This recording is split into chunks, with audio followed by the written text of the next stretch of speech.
Okay, we have with us today Carol Sheets. Carol came to see us on October 2nd, so nearly 4 months ago.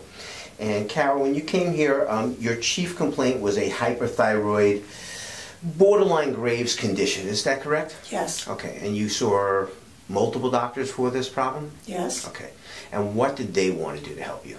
They wanted to take my thyroid out. Right. Most of the hyperthyroid cases, that's the medical approach, is to remove the thyroid. Mm-hmm. And we told you what?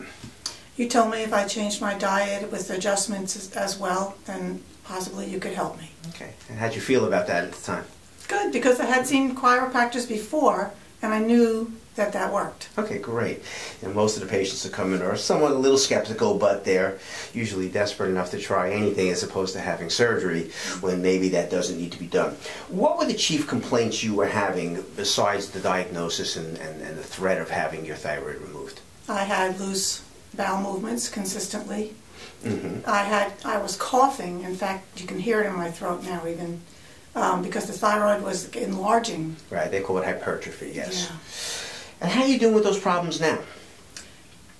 I don't have the loose bowel movements anymore. Yeah, and I've noticed that I have less of the pressure on my thyroid from the windpipe. Okay. Now, you also complained a bit about heart palpitations, which is very common with hyperthyroid patients. Now, I know that's not perfect yet, but would you say it's doing better? Yes, it is. Mm-hmm. Great.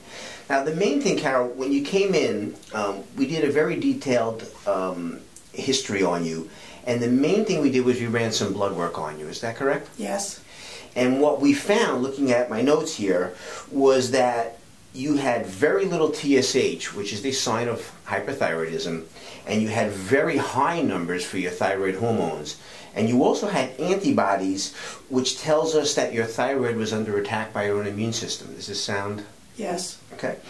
And we recently just did some new blood work on you. Do you recall what those results showed? They were much improved as far as I remember when we were discussing it. Significantly improved. Yeah. In fact, all your numbers are now in normal ranges. So, you know, I'd be curious to see what would happen if you went back to your endocrinologist and showed them these factors, because we get a lot of doctors saying that this is impossible to do, but yet you're better. So when you first got into care, we started off doing upper cervical adjustments on you. Mm-hmm. How do you find those? Fine. Great. Yeah. Great. And then we changed your diet a little bit, and we gave you a list of foods to eat and a list of foods to not eat. And how'd you find that? It was an adjustment only because it was something I hadn't never had to do. So once I got adjusted, it was fine. As soon as I got into a routine, no problem. Are you eating more food now or less? You're actually eating more food, aren't you? Yeah, and I'm not gaining weight either. It's great, isn't it? And how are you feeling with energy? I have energy. I have energy. I have, at this point I'm not working, so I don't have to use up all the energy that I have, so I have a little bit of restlessness in the evening. Okay, that's fair. Now, the other thing we noticed with you was that your liver enzymes, particularly involving your cholesterol and your triglycerides, were very high when we first did our initial analysis on you. Do you recall how they were on your second retest? No. Now, your cholesterol went from 250 to 170.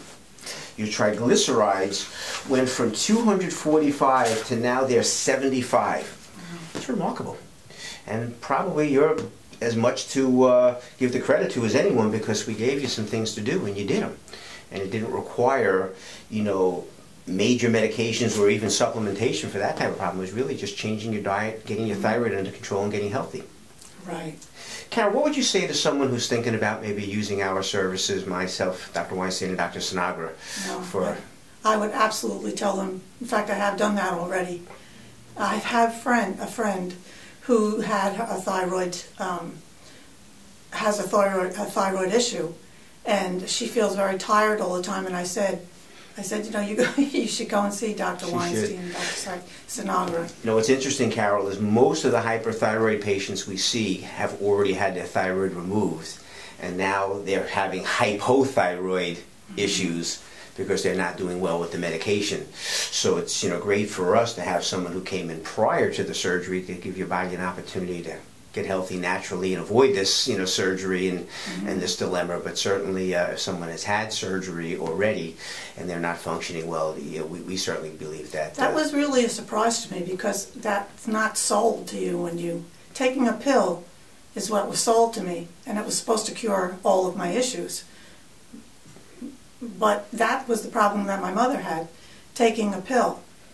And it didn't cure any of her issues, as far as I could see, connected to her thyroid. Yeah, it doesn't get to the underlying reasons why people are having these problems. You know, with you, our belief system was that your problems were coming from an autoimmune condition, your body reacting to damage to your gut, and your immune system going crazy and attacking your thyroid. So our approach was to get your gut healthy, get your body healthy, use upper cervical chiropractic care to make sure the brain and nervous system is doing its job, and now the thyroid starts to work normally. And you know, obviously, you know, so far it's been working out well for you. Carol, I really appreciate you today. Thank you so much. Thank you. I appreciate you.